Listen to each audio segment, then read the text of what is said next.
Bonjour à tous, bonjour Agnès Pannier-Runacher. Bonjour Elisabeth Merci Partichon. beaucoup d'être avec nous ce matin sur LCI, ministre délégué à l'Industrie. Dans 15 jours, on aura le résultat du premier tour des élections régionales dans lesquelles vous êtes engagés dans les Hauts-de-France, assez mal engagés, on peut le dire, du côté de la majorité. On va y revenir tout à l'heure, les sondages ne sont pas favorables face à Xavier Bertrand qui est donné gagnant à tous les coups. On y reviendra, mais plus positif.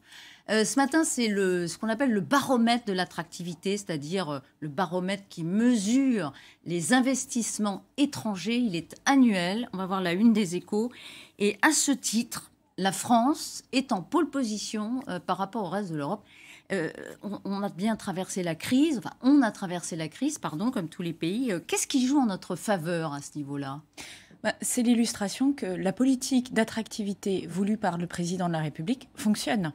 Je rappelle que c'est la 3e année consécutive, et ça ne s'était pas passé avant, que la France est sur la première marche du podium pour les investissements directs étrangers. Et fait complémentaire, la France, en termes de projets industriels, a autant de projets industriels que l'Allemagne, le Royaume-Uni et l'Espagne réunis.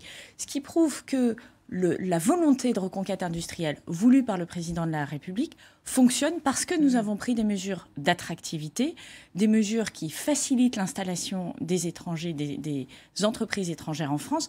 Et je rappelle que ces investissements, c'est des emplois pour les Français. Combien ont été créés par ces investissements étrangers ? Vous avez le niveau là pour cette année 2020 ? Alors c'est de l'ordre de 28 000 emplois ce sont des projets donc qui sont en perspective pour les Français. Et c'est un nombre considérable. Ce sont des emplois nets. Quel pays investit le plus ? En France, là ? En France, vous avez les États-Unis, vous avez l'Allemagne. C'est toujours à peu près les mêmes pays. Mais ce qui est intéressant, c'est qu'on attire de nouveaux pays et surtout on équilibre, puisque vous avez par exemple la Chine s'est retirée beaucoup, s'est repliée sur son marché, et vous avez d'autres pays qui prennent le relais. Alors un petit bémol quand même, sans doucher l'enthousiasme, c'est vrai que la photo est bonne, mais le rythme des projets, lui, décélère. On voit bien que dans les projets, la baisse est 18% pour la France, alors qu'elle est 13% en moyenne en Europe. Il y a un risque objectif qu'on perde la première place. Comment l'éviter ? Je pense qu'il faut surtout faire attention à ce que les investisseurs ne temporisent pas, parce qu'ils peuvent être inquiets de ce qui va se passer l'année prochaine, en 2022. Et il est clair que... Inquiet par quoi ? Inquiet par le résultat des élections présidentielles, pour le dire très simplement.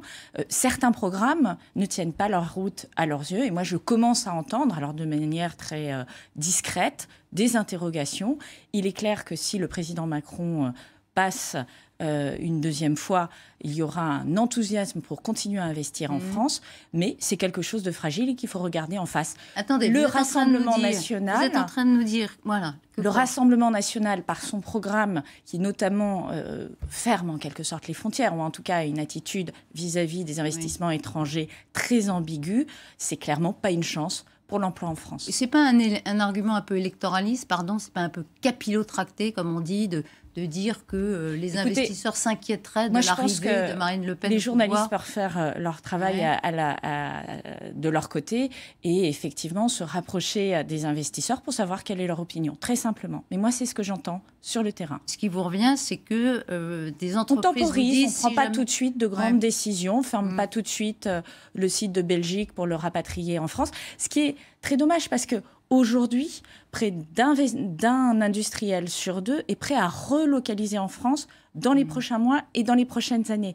Et c'est intéressant parce qu'ils disent dans les prochaines années pour être sûr que tout se passe bien l'année prochaine. Donc l'idée, ce que vous dites, c'est que ça peut faire peur aux industriels et donc vous dites aux électeurs, ne votez pas Marine Le Pen, l'économie française... Je dis juste que chacun nous avons un programme économique et que le programme économique d'Emmanuel Macron est clairement le plus crédible. Et d'ailleurs, il est d'autant plus le plus crédible qu'il porte ses fruits. On le voit dans les chiffres de l'investissement direct étranger en France. Nous sommes sur la première marche du podium. On le voit sur les projets industriels. On le voit sur l'amélioration de la situation économique française avec le rebond attendu. Nous sommes parmi les premiers en termes de rebond, en termes de croissance. Tout cela est l'effet d'une politique voulue par le président de la République et accompagnée par le gouvernement. Le président Macron qui a évoqué un retour sous une forme encore assez floue de la réforme des retraites, ça, le risque de conflits sociaux que ça pourrait entraîner au cas où effectivement, elle susciterait des contestations sociales. Ça aussi, ça peut faire craindre les industriels, non, pour le niveau de... Je crois que tout le monde réalise qu'on a besoin d'une réforme des retraites. Aujourd'hui, les retraites des plus jeunes ne sont pas financées. Et il y a quelque chose d'inéquitable dans cette situation. De même, nous savons tous que lorsque vous êtes une femme et que vous avez eu un parcours haché, parce que vous êtes arrêté pour accueillir un enfant, parce que vous n'avez pas toujours pu reprendre à plein temps, vous avez une retraite qui est très petite par rapport à ce que vous pourriez espérer. Et donc, tout cela, il va falloir l'affronter. On ne l'a pas encore réglé. Donc oui, cette réforme des retraites, elle a vocation à être faite. C'est le président de la République qui en décidera le tempo. C'est aussi une réforme sur laquelle... sur le tempo, parce que Bruno Le Maire, hier, disait sans tarder. Oui, sans tarder. Et en même temps, nous sommes sur un sujet où ce sera le président de la République qui sera le maître des horloges. Le maître des horloges. Nous avons toujours été très clairs dans notre programme de 2017. Donc nous avions indiqué ce que nous allions faire et je dirais nous avons fait ce que nous avons dit dans la mesure du possible. Je crois qu'il était difficile en 2017 de prévoir la crise de la Covid. Donc que ce soit maintenant ou que ce soit dans un cadre programmatique pour la présidentielle, en tout état de cause, cette réforme, elle est utile, elle est équitable, ça c'est important. Et le président de la République a reconnu également qu'il fallait probablement revoir certains paramètres parce qu'il fallait qu'elle soit comprise et qu'au fond, elle suscite l'espoir que nous mettons derrière cette réforme, c'est-à-dire une réforme qui permet à chacun d'avoir une retraite digne lorsqu'il a travaillé. Très bien, ça c'est les grands principes. Sur le calendrier, c'est flou. Je vous demande votre conviction, Agnès Pannier-Runacher. Sans tarder, dans la bouche de Bruno Le Maire, ça veut dire... avant 2022, avant l'élection présidentielle. Je le redis. Et vous ? Je le redis. C'est une réforme. C'est le président de la République qui est le maître des horloges. Et moi, je suis le président de la République. C'est lui qui décidera. C'est lui qui décidera. Et vous, sans tarder, vous reprenez la formule de Bruno Le Maire ? Sans tarder, ça veut dire que vous êtes dans une réforme qui arrive dans les prochains mois, mais c'est au président de la République de décider. LR fait des propositions économiques pour doper l'industrie dont vous êtes en charge. On a vu hier dans le JDD, dans la liste des propositions du parti de Christian Jacob, une baisse de 30% de l'impôt de production. Donc plus loin, plus fort que le gouvernement. Il a raison, ils ont raison. Alors, moi, je constate avec intérêt, et je trouve ça même assez piquant, que toutes les mesures que proposent les Républicains sont des mesures qui ont commencé ou qui sont mises en œuvre par notre gouvernement. Vous parlez de la baisse des impôts de production, 10 milliards d'euros cette année. Je rappelle que cette mesure avait suscité plutôt de l'opposition de la part des Républicains, notamment ceux qui étaient à la tête d'exécutifs locaux. Le fait de faciliter l'accès à la participation, à l'intéressement, ça c'est la loi Pacte, ça fait 2 ans que c'est en place. Le fait de faciliter l'installation de sites industriels. Vous dites quoi, ça, la politique de droite de LR, c'est vous qui la faites? Non, mais eux, ils veulent aller plus vite, je dis que les Républicains excellent dans le copier-coller et qu'ils loupent un élément essentiel pour la reprise industrielle et la reprise économique, c'est le sujet des emplois. C'est-à-dire, ils parlent comment on accompagne les entreprises, c'est très bien. On est plutôt d'accord puisqu'ils copie-collent ce que nous avons proposé plutôt en moins bien. En revanche, ils passent complètement à côté du sujet. Aujourd'hui, les entreprises peinent à recruter, elles ne trouvent pas les compétences et pourtant on a encore du chômage. Et ce sujet-là, de la formation, de la reconversion, de l'accompagnement des jeunes vers l'emploi est totalement ignoré dans le programme des Républicains. Donc ce sont des copieurs de votre programme, c'est pas vous qui vous inspirez? À partir du moment où nous avons été le premier à faire toutes ces mesures sur lesquelles ils ont d'ailleurs manifesté en leur temps des réticences, oui, je pense que ça s'appelle copier-coller. Après, moi, je pense que c'est une bonne nouvelle qu'ils reconnaissent que ces mesures ont créé un climat économique en France meilleur que lorsque nous sommes arrivés aux affaires. 2 questions précises, réponse brève avant de passer à la politique électorale, puisque vous parlez de relance. Un an après la décision, la France n'a toujours pas touché 1 euro du plan de relance européen. Je rappelle qu'on a 40 milliards en France sur les 750 milliards. Est-ce que c'est normal? Est-ce que ça ne vous frappe pas que de la décision à l'exécution, il se passe autant de temps? Toujours pas 1 euro? Alors, très simplement, la France, c'est un plan de relance de 100 milliards d'euros. 40 milliards, 40 milliards d'euros seront financés par l'Union européenne. Nous avons déjà déployé 30 milliards d'euros. L'argent de l'Union européenne arrive cet été, de l'ordre de 5 milliards d'euros. Et qu'est-ce qui explique cette année? C'est un processus démocratique. Il y a une validation par les parlements. C'est la même ordre que lorsqu'on annonce une loi, où il y a une validation par les parlements. Il y a toujours une explication. Il y a toujours une explication. Elisabeth Martichoux, si la lenteur... il n'y a pas de retard, puisque l'argent, nous sommes en train de le déployer. Oui. Donc ce n'est qu'un mécanisme de trésorerie. Mais l'argent, il est aujourd'hui au travail. Et je veux juste rappeler une chose. Sur les projets industriels, par exemple, aujourd'hui, il y a près de 2000 entreprises industrielles qui sont accompagnées par le plan de relance. C'est 20 fois plus que ce qui s'était passé en 2008-2009. Donc vous voyez, l'Europe ne nous retarde pas. Ils ont leur processus, c'est un processus démocratique et l'argent sera déployé puisque nous le déployons en temps masqué. Là, il y a un peu de langue de bois parce que si on compare à l'efficacité américaine, un plan de relance absolument massif et des chèques qui arrivent déjà...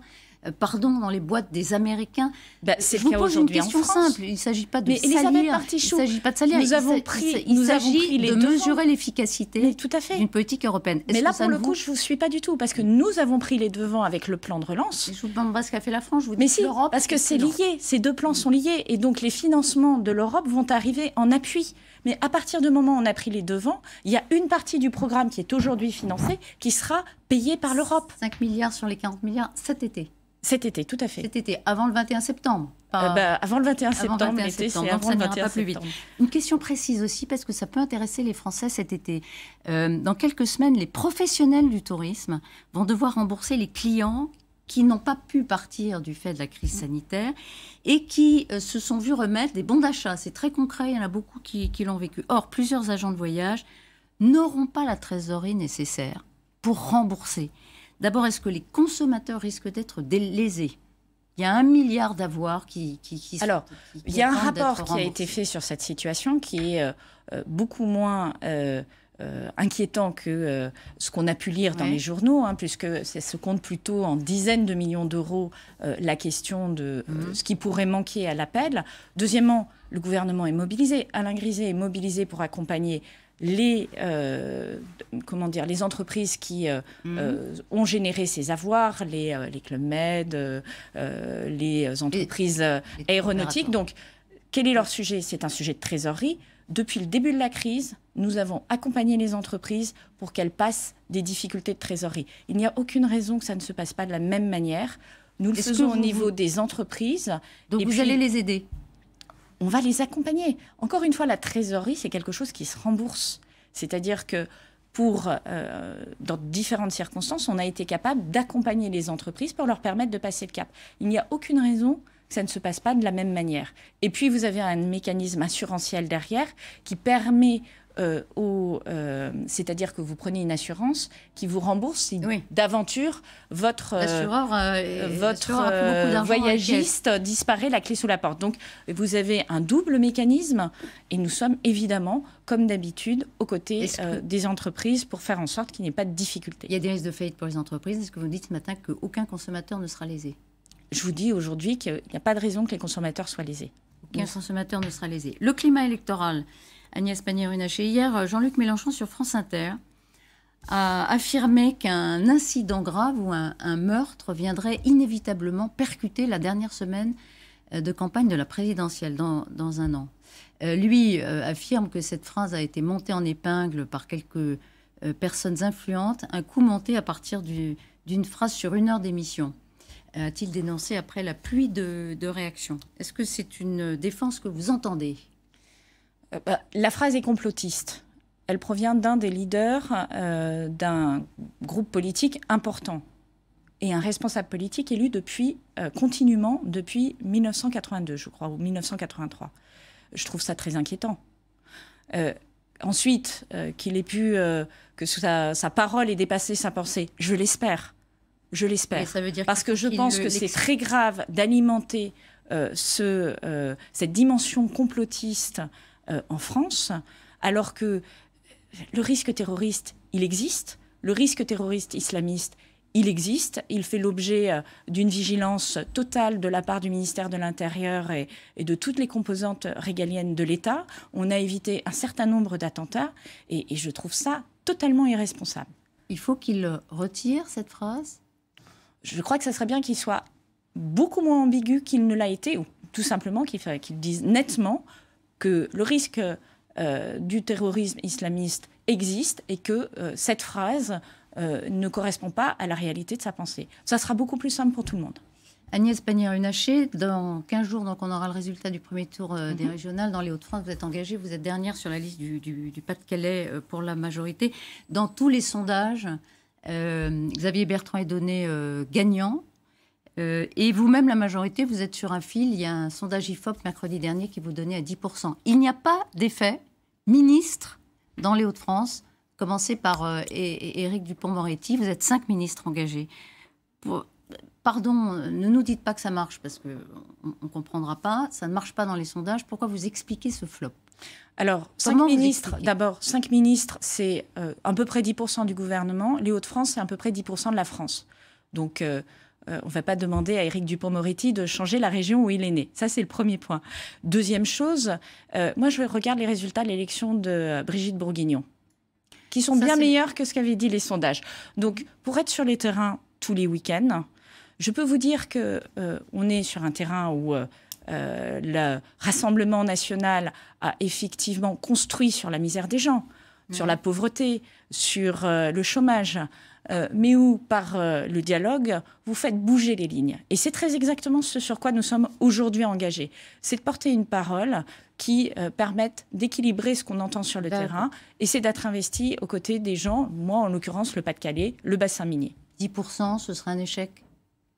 Je veux dire, il n'y a pas de mal à reconnaître qu'un résultat vraiment très limité... Pardon, mais le Pas-de-Calais, c'est une terre de mission. Vous avez des cantons qui font plus de 45% du Rassemblement national. Et donc, chaque voix qu'on va chercher, c'est un succès. Chaque voix qu'on va chercher est un succès. Emmanuel Macron est annoncé à Amiens le 16 juin, la semaine prochaine. D'abord, est-ce que vous confirmez? Je ne suis pas responsable de son agenda. J'ai en tête qu'il y avait effectivement un déplacement possible dans cette ville. À quel jour du premier tour? Ce serait pour embêter Xavier Bertrand? Mais le président de la République est en déplacement toutes les semaines. Il ne va pas arrêter ses déplacements parce qu'il y a des élections régionales. C'est son travail d'être sur le terrain. C'est son travail d'aller auprès des Français. Il était en déplacement dans le Lot. Personne ne s'est inquiété de savoir si ça embêtait les élections régionales et la présidente de région. Toute dernière question, Agnès Pannier-Runacher. Éric Zemmour a fait un pas supplémentaire hier vers une possible candidature. Il a dit qu'il réfléchissait. Qu'est-ce que ça dit, cette hypothèse? Ça n'est qu'une hypothèse. Qu'est-ce que tu as dit du débat politique français aujourd'hui? De l'état du débat politique français?